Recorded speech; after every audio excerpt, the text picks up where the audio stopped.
The Uintah Basin.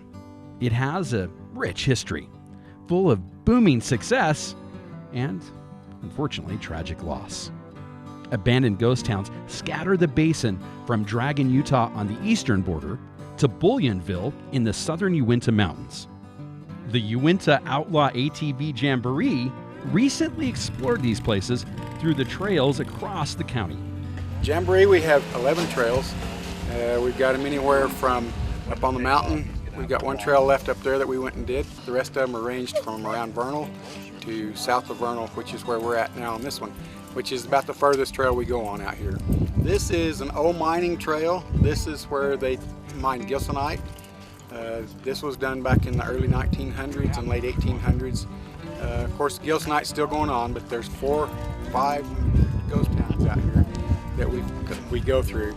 2 of those towns are Watson and Rainbow. Each were dependent on the mining of gilsonite.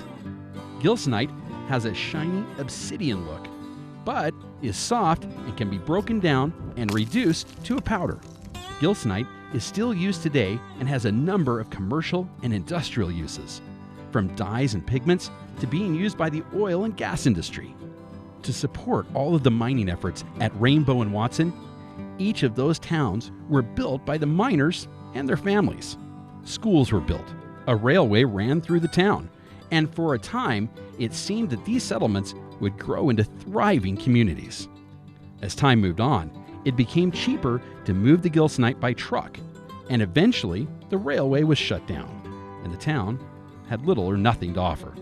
The railway was torn up and turned into scrap, and all that remains are a few old dugout homes, the faint line where the train used to run, and the veins of the Rainbow mine still exposed for explorers. Behind us there's some old gilsonite veins, and they called it Rainbow, was the name of the mine. Some of them crevices that you see back behind there, they go down 300-400 feet. A little bit of forgotten history that you can imagine, back in the early 1900s, what took place. Jeff and his family will never forget this ghost town, as their family is truly tied to the old gilsonite mines. Actually, my great-grandfather met my great-grandmother out here. He worked for the gilsonite mines, and she worked for the old the Dragon motel that was out here at the time. So we've got a little history out here. This destination on the Jamboree is only half the fun. It's the people you meet and the memories made that bring people back year after year.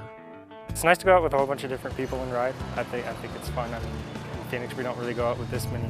There's not this many amount of people that go out ride at a time. I mean, the rides are awesome up here too. Like it's totally different landscape out here than it is probably anywhere else in the world. Years ago, we lived in this area, and we still got a lot of good friends and acquaintances. We just come up to get together and spend the weekend and enjoy the ride. There's a lot of good country. Every place in Utah, there's a lot of good country, but Uintah Basin's got whatever you need, about 40 miles in either direction, or whatever direction you travel. You got mountains and trees, or desert and some sand, so we just like this ride. The Outlaw ATV Jamboree happens during the spring every year, and it's open to anyone who has an ATV and truly enjoys to ride. Keep a lookout for next year's. We'll see you on the Jamboree Trail. For At Your Leisure, I'm Joe Davis.